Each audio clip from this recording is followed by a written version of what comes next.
하나님 말씀은 고린도전서 11장 1절, 신약성경 275페이지, 고린도전서 11장 1절. 내가 그리스도를 본받는 자 된 것 같이 너희는 나를 본받는 자가 되라. 아멘. 오늘은 어린이 주일을 맞아서 나를 본받으라, 나를 본받으라 라는 제목으로 함께 말씀의 은혜를 나누겠습니다. 오늘은 평소 설교와는 좀 다르게 간증에 가까운 내용을 전하게 되는 것을 양해해 주시기 바랍니다. 왜냐하면 제가 지난 화요일에 예상치 못하게 수술을 받게 되면서 예상치 못한 경험들을 통해 깨닫게 된 것들을 함께 나누는 가운데 서로 은혜가 되기를 바라기 때문입니다. 아시다시피 지난 주일로 거슬러 올라가면 제가 그날 오후 양문교회로 헌신예배 설교하러 갔었고요. 예배 후에 목사님과 대화 중 제 고질적인 무릎 질환에 대해서 얘기가 나왔습니다. 저의 무릎이 다친 것은 약 1년 반 전에 제가 사택 바로 뒤 나무 정리 중에 톱질을 하다가 발로 나무를 딱 뽀개려 했는데 나무는 안 뽀개지고 대신에 그 충격이 제 오른쪽 다리 무릎 내측에 강한 충격으로 오면서 계속 아파가지고 병원에 갔는데요. 무려 그 사이 1년 반 동안 대여섯 군데 병원을 다니면서도 진단이 정확하지 않아서 증상은 계속되었던 거죠. 그래서 이번에 양문교회 목사님께서 예배 후에 대화 중에 대전의 병원을 소개해 주신 거예요. 사실 병원이 좀 멀리 있어가지고 그동안 권유를 받아도 안 갔었는데 이번에는 더 이상 시간 낭비하지 말고 빨리 가보자. 그래서 마음 먹고 예약을 잡았는데 바로 하루 다음 날인 월요일에 그저 정확한 진단이나 받자 하고 직접 가게 됐습니다. 근데 웬걸 반월상 연골 파열하고 측부 연골 손상 때문에 오른쪽 무릎에 두 군데 손상이 정확하게 진단이 되어가지고 먼 길 자꾸 왔다 갔다 하느니 온 김에 수술을 하자 해서 화요일에, 즉 월요일날 진단받고 화요일에 수술을 받게 되었습니다. 저는 TV에서만 보던 수술대에 오르게 되었는데요. 우리 호산나교회 가족들도 떠오르고 특히 최근 저보다 앞서서 무릎 인대 수술을 하며 고생 중인 최송자 성도님도 떠올랐습니다. 제가 기도와 신방으로 위로를 그동안 하긴 했었지만 막상 제 자신이 수술대에 올라보니까 그 심정이 더 이해가 되면서 많은 것을 느끼게 됐습니다.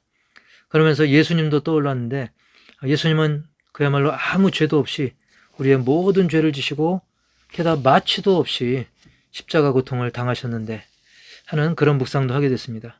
고난주간이 지난 지 좀 오래됐지만 이 짧은 고난의 과정을 통해 다시금 주님의 고난도 묵상하고 그리고 우리 호산나교회 성도님들이 겪는 이런저런 고통이나 고난에 대해서도 생각할 수 있는 시간이었습니다.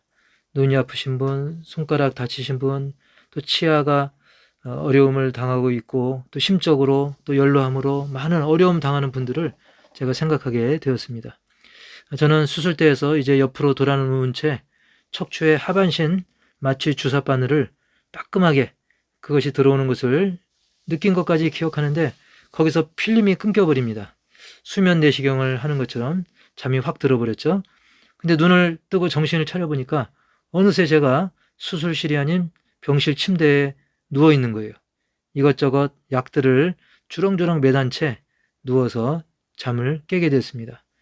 그래서 엄지발가락을 한번 움직여 보려고 하니까 전혀 무감각했어요. 아직 마취가 안 풀린 거죠. 하반신 전체가 무감각했습니다. 그러면서 일상의 복들, 엄지발가락, 손가락 움직이는 거, 그리고 막 걸어서 네 발로 화장실 가는 거, 이런 일상의 복도 다시 한번 생각해 보게 됐는데요. 그러면서 또 깨닫게 된 것은 마치 이렇게 마취가 깨면서 눈을 뜨듯이 우리가 언젠가 때가 되어서 의식이 흐릿해지면서 죽게 될 텐데 실제로 자는 거하고 그리고 죽은 상태하고 콧바람이 나오냐 안 나오냐 그 차이 아니겠습니까? 죽은 모습이나 자는 모습이 거의 똑같은데요. 어쨌든 우리가 나중에 죽으면 필름이 끊기듯 그것이 끝인 줄 알지만 결국 우리는 영원한 세계에서 반드시 눈을 다시 뜨게 됩니다. 그때 둘 중에 하나를 보게 됩니다. 하나는 시뻘건 지옥의 유황불이 보이면서 그 뜨거움이 느껴지는 사람입니다. 두 번째로는 설명할 수 없을 정도로 찬란하고 아름다운 천국이 펼쳐지는 그 광경을 보는 사람입니다. 당연히 우리 모두 두 번째 광경이 보이시기를 주님의 이름으로 축복합니다. 여러분, 병원에서 보니까 빈부귀천을 떠나서 다 똑같이 환자복 입은 환자일 뿐이더라고요. 그렇습니다. 우리 인생들도 세상에서 자랑할 만한 인생이라 했다 할지라도 결국은 다 심판대 앞에 서게 될 한 인간일 뿐일 것입니다. 제가 508호실에 있었는데 제 같은 라인 502호실에는 정말 이름만 대면 알만한, 제가 개인 정보이기 때문에 그냥 전 천하장사라고만 말씀드리겠는데, 자, 그 천하장사 한 분이 허리 수술하고 누워 계셨더라고요. 그런데 저와 같은 병실에 82세 할아버지 환자분께서 그걸 알려주셔서 제가 알게 되었습니다. 그 호실에는 세 분이 누워 있었는데 그 천하장사 그분도 거기서는 그저 3명의 환자 중 하나일 뿐이더라고요. 과거의 명성도 이제는 정말 70을 바라보는 키 크고 덩치 큰, 그런데 그 허리는 꾸부정한 할아버지의 모습이기 때문에 굳이 누가 얘기해 주지 않으면 알아보지 못할 분인 겁니다. 실제로 청소하시는 분들도 못 알아보더라고요. 하지만 저는 아는 분이었기 때문에 우연이라도 마주치면 인사라도 해야겠다. 근데 희한하게도 계속 길이 서로 엇갈리고 그래가지고 퇴원 당일까지도 한 번도 마주치지 않았어요. 그런데 같은 방 82세 할아버지께서 자꾸 저보고 가기 전에 병실 가서 한번 인사도 하고 사인도 받고 하라는 거예요. 자꾸 부추기셔서 제가 그 핑계김에 퇴원 직전에 한번 찾아가 봤습니다. 그런데 그 천하장사였던 그분이 누운 채로 그 큰 손바닥으로 이제 작은 휴대폰을 쥐고는 유튜브를 보고 계시더라고요. 만약에 그분인 것을 굳이 얘기 안 했으면 저도 못 알아볼 수도 있겠다라는 생각이 듭니다. 뭔가 근데 좀 어색한 상황이었어요. 그래서 제가 인사를 드립니다. 그래서 저를 쳐다보시더라고요. 근데 그분은 워낙 말씀이 없으신 분이기도 하고, 그래서 제가 이렇게 말씀드렸죠. 안녕하세요. 제가 고등학교 시절 실험 참 재밌게 잘 보았던 기억이 있습니다. 그러면서 운을 뗀 뒤에 이렇게 누워 계셔서 실례인 줄 알지만 혹시 사인 좀 괜찮겠습니까? 라고 예의를 갖춰서 종이를 내밀면서 요청을 드렸는데요. 그러자 힘겹게 고쳐서 앉으시더라고요. 그러면서 속으로 내가 패를 끼쳤구나. 그런데 그 크신 분이 이제 힘겹게 사인을 해주시는데 글자를 뭐라고 썼냐면 건강하시고 행복한 삶을 영위하시기를. 여러분, 사실 저는 그냥 사인만 하고 날짜만 빨리 받아도 되는데 굳이 이렇게 글씨를 써주시는데 이거를 굉장히 몸이 안 좋으니까 천천히 쓰시는 거예요. 건강하시, 이게 굉장히 저는 실제 시간보다 길게 느껴졌습니다. 그런데다가 이제 이분도 몸이 아프니까 영위하시기를 해야 되는데 영위하시기을, 이렇게 오타도 오자도 나왔습니다. 그러면서 전천하장사 아무개 2024년 5월 2일 한 글자 한 글자 이렇게 쓰시는데 너무 미안하기도 하고 고맙기도 하고, 그러면서 드는 생각이, 정말 한편으론 과거에 천하를 호령하듯 천하장사도 지냈고 방송도 나오고 국회의원에 도전도 했고, 그러나 이렇게 지금은 노인이 되어가지고 힘겹게 사인하는 그 모습이 너무 짠하게 느껴졌습니다. 참 인생이 이렇게 짧구나. 세상의 영화는 풀과 꽃처럼 금방 시드는 것이구나. 자, 이런 생각이 들었습니다. 사실 이분뿐만 아니라 과거 우리 교회에도 연예인분들이 간증하러 오신 적이 있었는데 왕년의 스타 나혜신 권사님, 또 박재란 권사님 등등, 그분들도 과거에는 그야말로 한가락 하셨던 분들이지만 그분들 얘기가 그래요. 지하철 타도 몰라본다는 겁니다. 다 한때인 것이죠. 그렇습니다. 중요한 것은 인기와 명예와 부유함과 외모보다 훗날 우리가 마치 마취를 당한 듯 죽음이라는 깊은 잠에서 깨었을 때 천국에서 눈을 뜰 것이냐, 지옥에서 눈을 뜰 것이냐, 그것이 가장 중요한 것입니다. 여러분, 특히 오늘이 어린이날인데 그야말로 대한민국의 미래, 한국교회의 미래, 내 가족들의 미래가 이들에게 달려있기에 우리는 어린이들을 귀하게 여기고 그들에게 잘해주고 선물도, 그리고 맛있는 것도 먹이고 다 좋습니다.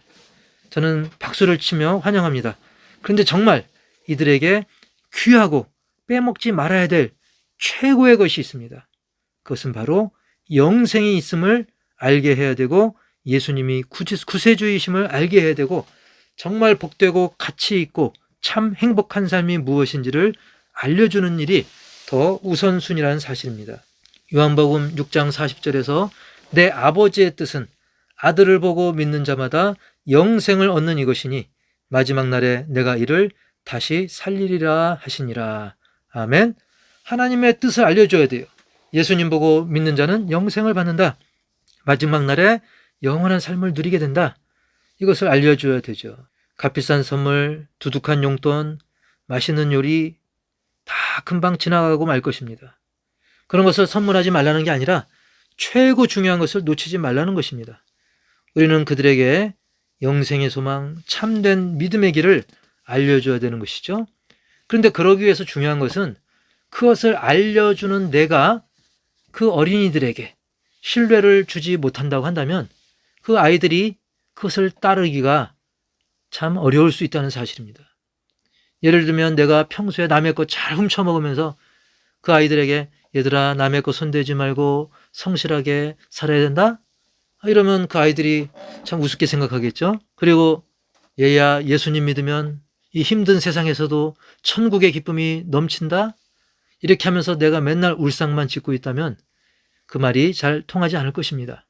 그러므로 우리는 오늘 바울이 전한 말씀처럼 너희는 나를 본받는 자가 되라 라고 말할 수 있을 정도로 나 자신이 어린이들로 하여금 본받고 따를 만한 사람으로 바로 서 있다고 한다면 그런 나 자신이 그들에게 최고의 선물이 되는 것입니다. 이것은 우리와 어린아이와의 관계뿐만 아니라 부모 자식 관계, 그리고 부부간의 관계, 친구와의 관계, 모든 인간관계에서도 다 적용되는 것이죠.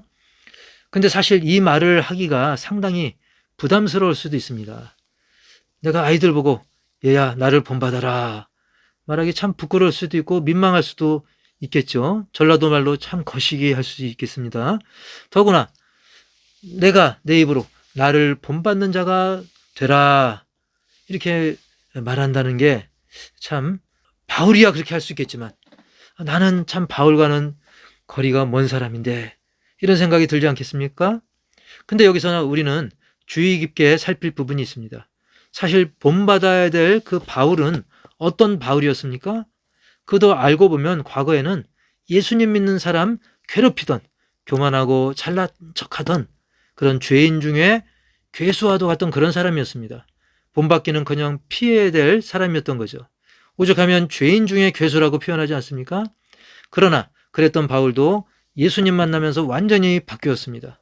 말씀에 순종하고 영혼들을 어찌나 사랑하는지 차라리 내가 망하더라도 내가 죽더라도 한 영혼 구원받기를 그는 간절히 소원했던 사랑과 긍휼이 넘치는 사람으로 바뀌었던 것입니다. 근데 우리가 이 말 들으니까 난 더더욱 바울처럼 그렇게 바뀌기 힘들 것 같다 라고 혹시 생각하십니까? 전혀 그렇지 않습니다. 오늘 본문 고린도전서 11장 1절 자세히 보시면 내가 그리스도를 본받는 자 된 것 같이 너희는 나를 본받는 자가 되라. 즉 그냥 무작정 나를 본받아라 그게 아니라 내가 그리스도를 본받는 자가 된 것 같이 너희는 나를 본받는 자가 되라 한 것입니다. 즉 나 바울을 본받는 자 앞에 더 우선적인 것은 그런 바울이 그리스도를 본받는 자 된 것 같이인 것입니다. 바울은 자기 자신을 내세우고 자랑한 그런 교만한 사람이 아니라 그리스도를 본받는 그런 바울을 본받아라는 것입니다. 물론 우리가 바울 본받는 게 쉽진 않죠. 하지만 솔직히 말해서 바울 본받는 게 쉽겠습니까? 예수님 본받는 게 쉽겠습니까? 당연히 예수님보다는 그래도 바울 본받는 게 좀 낫죠. 예수님은 한창 까마득하게 보이지 않을 정도로 바울보다 훨씬 위라고 표현하기도 민망할 정도로 예수님은 어마어마하죠. 하지만 그런 예수님을 본받고자 했던 바울을 우리가 본받고자 하는 그런 것이 그나마 시도할 만한 것입니다. 바울은 훌륭했지만 완벽하지는 않았던 사람이죠. 하지만 그가 믿었던 예수님은 완전하신 분이십니다. 고로 우리는 그 예수님을 본받고자 한 바울을 본받아서 나도 바울처럼 예수님을 본받으리라 이렇게 결심하고 간구하고 순종하시길 바랍니다. 죄인 중에 괴수 같던 그도 그렇게 했는데 나라고 못하겠습니까? 우리가 믿고 기도하고 성령님의 이끄심에 순종하면 그것은 분명히 가능한 일입니다. 가능한 정도가 아니라 충분한 일입니다. 성령님의 도우심을 구하시길 바랍니다. 성령님께서 도와주십니다. 함께 하십니다. 믿고 기도하시기 바랍니다. 저 역시 이 말씀을 전하는 저 역시 완전하지 않습니다. 저뿐만 아니라 우리 모든 분들, 장로님, 집사님들, 성도님들, 초신자 할 것 없이 우리 모두가 다 완전하지 않는다는 점에서 다 마찬가지입니다. 중요한 것은 그 누구라도 예수님을 본받고자 해야 하고 예수님을 본받았던 바울을 본받고자 해야 하는 것입니다. 본받음이라고 하는 것은 어느 날 확 완성되기보다는 계속 본받아가는 과정인 것입니다. 제가 전에 오른손이 안 좋아서 어쩔 수 없이 왼손으로 컴퓨터 마우스를 하는데 굉장히 어색했습니다. 근데 계속 하니까 나중에 왼손도 거의 오른손 수준처럼 편해지더라고요. 마찬가지입니다.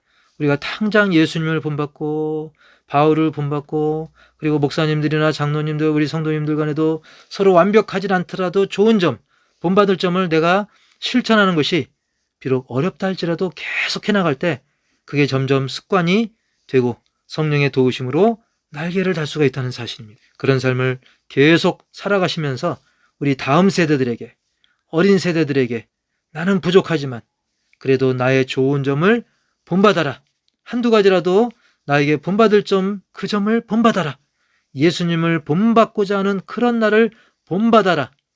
그렇게 얘기할 수 있는, 그래서 우리 어린아이들에게 좋은 선물이 될 수 있는 그런 저와 여러분이 다 되시기를 주님의 이름으로 간절히 축복합니다.